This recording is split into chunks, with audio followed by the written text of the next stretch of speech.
vous appelle pour fixer un entretien, au début, c'est la joie. Et puis quelques minutes après, c'est la panique. Pourquoi? Parce que justement, maintenant, il va falloir tout préparer. Et tout, ça ne veut pas dire uniquement les questions d'entretien. Non, tout ce qui va vous permettre de faire bonne impression et de vous démarquer en entretien, ça compte. Et en plus, ça doit faire partie de votre préparation pour justement réussir votre entretien. Alors si comme beaucoup de candidats, vous ne voyez pas de quoi je parle, rassurez-vous parce que maintenant, je vais vous donner les 5 informations qui vont vous permettre non seulement d'être convaincant, mais en plus de faire la différence en entretien d'embauche.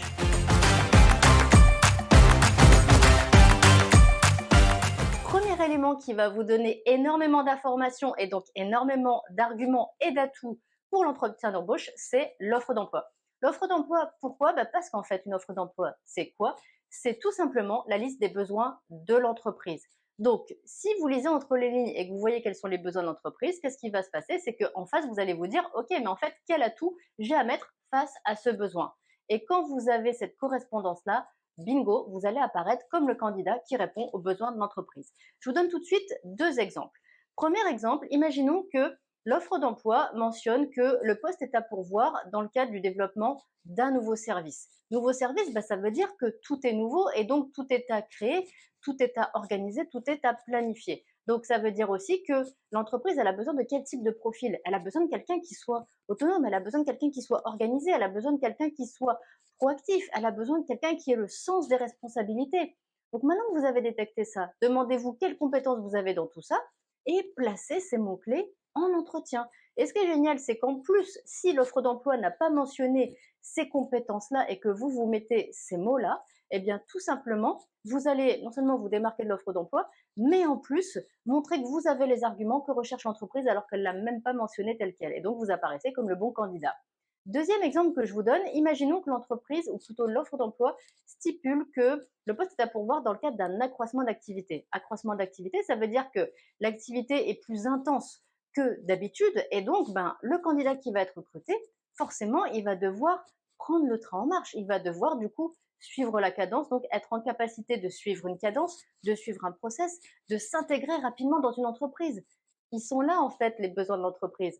Donc derrière accroissement d'activité, c'est finalement tous ces traits-là caractéristiques du profil du candidat qui va être recruté qu'il va falloir mettre en exergue. Donc vous voyez, détecter le besoin de l'entreprise, détecter du coup quels arguments vous avez à mettre en face, placer ces mots-clés, ce sont de véritables arguments, de véritables atouts qui vont faire de vous le candidat qui va véritablement intéresser l'entreprise. Deuxième élément qui doit absolument faire partie de votre préparation en amont de l'entretien d'embauche, c'est détecter vos points faibles. Et les détecter, pourquoi? Tout simplement pour anticiper. Parce qu'il faut se dire une chose, c'est que le recruteur, lui, les a repérés déjà dans la candidature, et puis il va potentiellement en repérer d'autres en entretien d'embauche. Donc, plus vous allez cerner, identifier vos points faibles, plus vous pourrez justement préparer des contre-arguments. Là encore, je vous donne 2 exemples. Imaginons que le poste à pourvoir fasse mention d'un logiciel à utiliser, puis vous, vous l'avez jamais utilisé, forcément, ça apparaît pas dans votre CV. Vous pouvez être sûr que le recruteur, il va aller sur ce terrain-là, il va vous demander, est-ce que vous le connaissez ou pas? Donc, il faut pas s'arrêter juste à non, je le connais pas. Non, c'est là où la contre-argumentation, elle va être intéressante et il faut la préparer justement pour pouvoir la placer rapidement et spontanément en entretien. L'idée, c'est de dire, par exemple, non, effectivement, ce logiciel, je l'ai jamais utilisé, mais ça m'est déjà arrivé justement de prendre en main un poste avec un logiciel que je n'avais jamais utilisé. Et par exemple, sur tel poste, j'ai dû utiliser tel logiciel, c'était tout nouveau. Et au final, en X temps, en X jours, j'ai pu déjà commencer à le prendre en main. Je maîtrisais déjà les fonctionnalités essentielles où j'ai réussi justement à réaliser les travaux demandés en moins de tant de temps. Donc finalement, ce sera pas la première fois que je dois prendre en main un logiciel que je connais pas. J'ai déjà su le faire, j'ai su m'adapter et ça s'est passé rapidement. C'est ça en fait l'idée qu'il faut faire passer. Donc pas juste s'arrêter à ah oui c'est vrai j'ai telle faiblesse. Non, anticipez ça pour pouvoir contre-argumenter. Deuxième exemple que je vous donne, imaginons que le poste qui est à pourvoir, ce soit votre première expérience à ce poste, voire même votre première expérience tout court, première expérience professionnelle. Forcément que le recruteur il va aller là-dessus. Première expérience, ça peut être associé à manque d'expérience justement. Donc là, réfléchissez, posez-vous, puis demandez-vous finalement ce que vous pouvez mettre en face pour faire ressortir du positif. Le positif, par exemple, ça peut être votre soif d'apprendre, votre soif de découvrir, votre soif justement de prendre en main ce poste, votre envie d'aller maîtriser, d'aller chercher les compétences que vous n'avez pas encore. Et là, finalement, qu'est-ce qui va ressortir? C'est votre motivation. Et la motivation, c'est un sacré atout en entretien d'embauche, un atout qui est véritablement recherché par les recruteurs. Donc, si en face d'un manque d'expérience, vous mettez la motivation, forcément que ça va contrebalancer et que vous allez en faire finalement un avantage.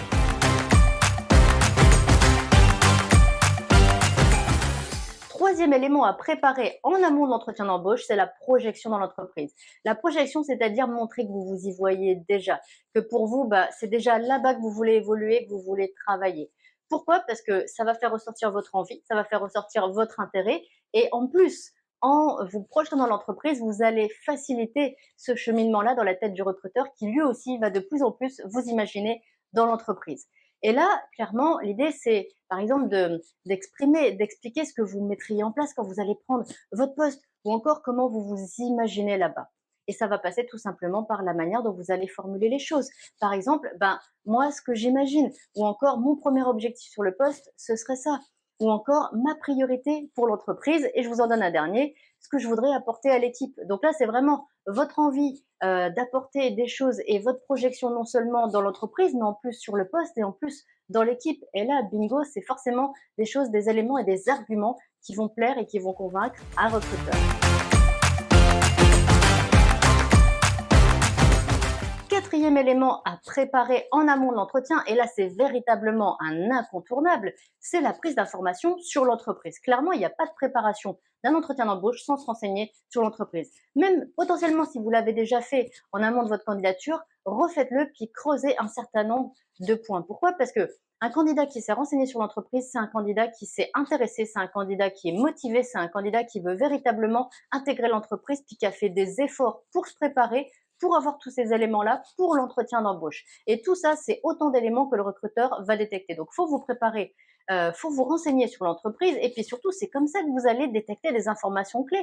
Vous allez détecter les informations sur ce qui vous plaît, sur ce qui vous intéresse, sur les possibilités d'action, sur les possibilités d'évolution, sur les possibilités de développer tel ou tel projet, de travailler en partenariat avec telle et telle structure, tel et tel acteur du territoire, pourquoi pas, telle et telle technologie. Bref, c'est là où vous allez voir tout ce qui peut vous intéresser. Et non seulement ça va vous intéresser, mais en plus, ça va vous permettre de vous projeter encore plus sur le poste et dans l'entreprise. Et puis, finalement, c'est positif pour vous, ça va vous donner de l'engouement, de l'entrain, et ça va ressortir encore une fois dans votre communication. Donc, renseignez-vous sur l'entreprise. J'aurai encore plein de choses à vous dire sur ce sujet-là. Volontairement, je ne vais pas le faire dans cette vidéo parce que j'ai fait une autre vidéo consacrée justement à la prise d'informations sur l'entreprise. Donc, je vous la mettrai en lien dans la description de la vidéo.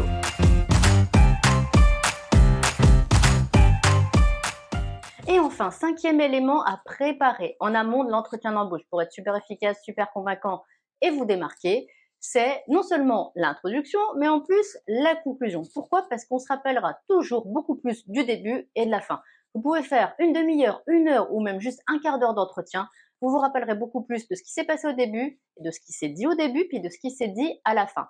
Donc, il faut vraiment mettre le paquet sur le début, sur la fin. Puis le début et la fin, c'est quoi? Le début, c'est votre pitch. Et la fin, ça va être votre conclusion ou donc là, une ou deux phrases fortes qui vont marquer l'esprit ou alors des questions qui vont être impactantes à la fin de l'entretien. Donc, faut préparer ça encore une fois pour marquer l'esprit du recruteur, pour qu'il garde ça en tête et puis au moment de faire son choix par rapport à vous et les autres candidats, il va plus se rappeler de ça. Donc forcément, si ça a été positif, si ça a été fort, si ça a été impactant, ça va faire partie de ce qui va l'amener à se décider vers votre candidature plutôt que la candidature des autres candidats. Le pitch, clairement, ça se fait pas en 2 secondes, ça se fait pas en un claquement de doigts, ça se réfléchit, il faut prendre du recul dessus pour bien poser les mots, puis surtout bien le structurer. Il y a vraiment des structures, ou même une structure, j'ai envie de dire, précise pour le pitch. Donc, ce que je vais faire, là encore, je vous en dis pas plus. Par contre, je vous mets tout de suite, juste après cette vidéo, une vidéo qui va vous parler du pitch avec une méthode et avec un exemple. En attendant, je vous dis bon courage et à très bientôt dans une prochaine vidéo.